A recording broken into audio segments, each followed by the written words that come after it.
Hello po, magandang gabi po sa inyo lahat. Sa araw na ito, ako'y magte-testimony kung gaano kadakil ang Panginoon. Nag-start po ako naging Christian 2015 po. Bali, 10 years na po akong Christian bilang nakakilala sa Panginoon at naglingkod sa Panginoon.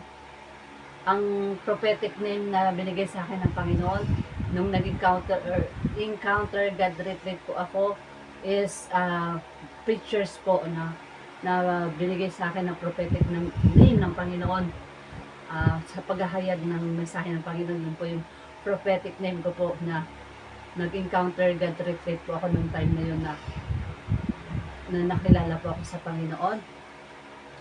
At hanggang sa ngayon po na nagkaroon po ako ng pagsubok itong 2004 po, ito lang po yun, nung na-operahan po ako sa matris po, yung bukol sa matris. Yun po yung naging sakit ko po na myoma po, kung ibig sabihin ng myoma. Natitik po siya noong 2019 yung aking myoma.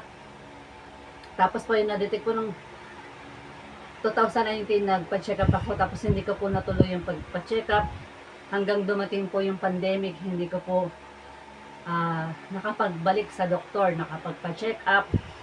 Kaya po nung sumakit na yung aking puson, yung aking matris sumakit na, at hindi ko na ano pa na yung pain, yung sakit, halos hindi ko na kaya, hindi na kaya ng gamot. Kaya po, in-injection po ako para kumalma yung aking pain na nararamdaman sa myoma po. Yung sabi sa akin ng doktor na is papatanggal niya na po yung myoma ko. Nagdalawang isip ako na parang natakot ako, nadadoubt ako. 1 year pa nakalipas bago ako bumalik. 2023 ako nagpa-check up, 2024 bumalik ako. Ito yung naoperahan po ako. Pero bago po yan ako naoperahan ng doktor, yung nandun po ako sa hospital, nanalangin po ako sa Panginoon. Lord, kung talagang tinawag mo ako, pinili mo ako, ikaw ang kumilos sa akin. Pero Lord, kung kukunin mo na ako, yung time na ooperahan po ako ng doktor, at nangusap po sa akin ng Panginoon, na sabi ng Panginoon sa akin, nilalagay niya sa mind ko na magagalingin kita, pero hahayo ka sakali. Yun, umiiyak po ako yung time na yun, na ang sabi ng Panginoon, pagagaling niya ako, pero hahayo ako sakali. Kaya umiiyak ako sa Panginoon. Lord, salamat Lord God. At yung time na ooperahan na po ako, na-schedule na po, kinabukasan nung nanalangin ako, kinabukasan po, oopera na po ako. Ang sabi ng Panginoon, na bago ako na operahan, manalangin muna kami ng doktor, na mga tatlong nakasama kong doktor. Tatlo po kami nanalangin. Sabi ko, bago po tayo mag-start, manalangin muna po tayo. Yung po, nag-pray po kami sa Panginoon na i-guide sila, gamitin instrumento ng doktor yung nag-oopera po sa akin. Kaya nanalangin po kami. Tapos sabi patapos namin na manalangin, sabi ng yung nagtuturo sa likod, yung injection dito sa likod, tinuro ka na ako na po yun, yung tawag dito, yung nilagay na ng gamot sa akin. Yun po yung sabi ng doktor, patutulogin kita, sabi niya, patutulogin kita para hindi mo maaraw, kasi sabi ko, kasi mahika ako, para yung nararamdaman ko, hindi daw ako makapos huminga. Tapos may nilagay silang para huminga, maano ko yung parang dito po, para makahinga. After po nun, na-operahan ako, habang 2.5 akong na-operahan, ang revelation ng God sa akin, hindi ko lang kung panaginip siya na nakatulog ako, pero yung diwa ko po gising. Kahit na natutulog ako, pero yung diwa ko gising. Tapos doon ko po naramdaman yung naranasan ko na parang ang pinipigtal yung heart ko po, yung heart ko pinipigtal. Sabi ko, sobrang sakit ng nararamdaman ko, parang sinusuntok, binabayo na gustong pigtasin yung puso ko. Alam niyo po, habang ako'y natutulog pero gising yung diwa ko, binanggit ko po yung John 3:16. Nasabi ko, sapagkat gayon na lamang ang pag-ibig ng Diyos sa sanlibutan, kaya binigay niya ang kaisa-isang anak upang sino man sumampalataya ay hindi mapahamak. Yun po yung pinanghawakan ko na verse sa Panginoon habang ako'y inooperahan po ng doktor. Bigla po siyang nawala yung pain, nawala yung bigat na naranasan ko, na pain na yung parang binibiyak po siya. Yung binanggit ko po yung John 3:16. Grabe po yung pagkilos ng Panginoon. At niremind niya rin po sa akin yung verse ng Romans 5:8. Ngunit pinatunayan ng Diyos ang kanyang pag-ibig sa atin na mamatay si Kristo para sa atin nung tayo'y makasalanan pa. Habang binabanggit ko yung verse na yun, may umalis sa ulo ko. Tapos gumaang yung pakiramdam ko. Yun, yung nagising ako na parang tinatahi na po yung operation ko sa mattress. Nagising po ako na sabi ko, Lord, salamat. Hindi mo po ako pinapabayaan. Tapos sabi ng doktor, na habang tinatahi na ako nung natapos na, praise God, sabi ng doktor, natapos din yung operation. Kaya para naiiyak ako sa Panginoon na sabi ko, sige po, nagising na po ako nung natapos na, sabi na, tapos na po yung operasyon. Tapos nanalangin po kami, sabi ko, Lord, salamat, ginamit mo silang instrumento. Kaya po yung time na yon na, yung kung gaano kabuti ang Panginoon na kumikilos sa atin, hindi niya tayo pinapabayaan. Kapag tumatawag tayo sa Diyos, dinidinig niya ang ating panalangin, ang ating mga hinaing. Pangako niya, hindi kita iiwan, hindi kita pababayaan. Yung time na nanalangin ako bago ako operahan, Lord, kung talagang will mo, kunin mo na ako. Pero sabi ng Panginoon sa akin, yung time na hindi pa ako na-operahan, gagamitin pa kita, hahayo ka pa sa kalye. Kaya napakabuti at tapat ng ating Panginoon. May plano pala ang Diyos kung bakit tayo nabubuhay sa mundo na ito. Kung bakit ina-allow tayo ng Panginoon na kilalanin natin siya, natanggapin natin siya, na magkaroon tayo ng relasyon. Kaya nga sabi ng Panginoon sa John 3:16, di ba po? Yung pag-ibig niya, kung tayo nananampalataya, tayo merong kaligtasan. Kaya sa buhay natin, ang Diyos ay kumikilos. Kala lang natin, hindi kumikilos ang Panginoon sa ating buhay. Pero minamahal tayo ng Diyos, inaabot tayo ng Diyos. After po nung 4 days na po ako, nakalabas na po ako ng hospital, nagpasalamat ako sa Panginoon yung time na yon. Pero dumating naman na bigla akong siyempre na-operahan ka, yung hika ko sinumpong. Grabe yung pagsumpong ng hika ko dahil sa operasyon, pag inubo ka, hindi pa pwede mabanat yung opera sa'yo sa balat ng puson mo. Yung pagkatahi sa tiyan. Hindi pwedeng mabanat yun. Yun, hirap ako huminga. Halos mamatay ako. Dinala nila ako sa doktor muli. Binalik ako sa doktor. Yun po, sinumpong ako ng hika. Nag-antibiotic ako dahil po dun sa hospital na putang ko dahil hindi ko nakayanan yung lugar po doon sa init. After po nun, parang yung katawan ko, nanghina, bumaksak. Hinahapo na ako ng hininga. Tapos umiiyak ako sa Panginoon. Na parang, sabi ng nurse doon sa akin, laban lang, sabi niya sa akin, laban lang po. Andyan po si Lord. Yun po, tumatak sa isip ko nung sinabi ng nurse, laban lang, kaya mo yan. Kaya umiiyak ako sa Panginoon, Lord, tulungan mo ko, bigyan mo ako ng lakas, upang kung ano man yung kalooban mo po, Panginoon. Yung time na yon, ang nilagay ng Lord sa akin, sa mind, ay pinapalagay niya sa akin yung dinadalisay kita sa apoy. Kung tunay ka or susuko ka ba o bibitiw ka ba, Kasi nanghihina na po yung katawan ko. Lord, kunin mo na to. Sabi ko nga po sa Mateo 11:28, nung habang nanalangin ako sa Panginoon, lumapit, sabi ng Lord sa Mateo 11:28, lumapit kayo sa akin, kayo lubhang nahirapan, nabibigatan, at bibigyan ko kayo ng kapahingahan. Yung bigat na nararanasan ko, yung panghihina, umina ang aking katawan, physical, spiritually.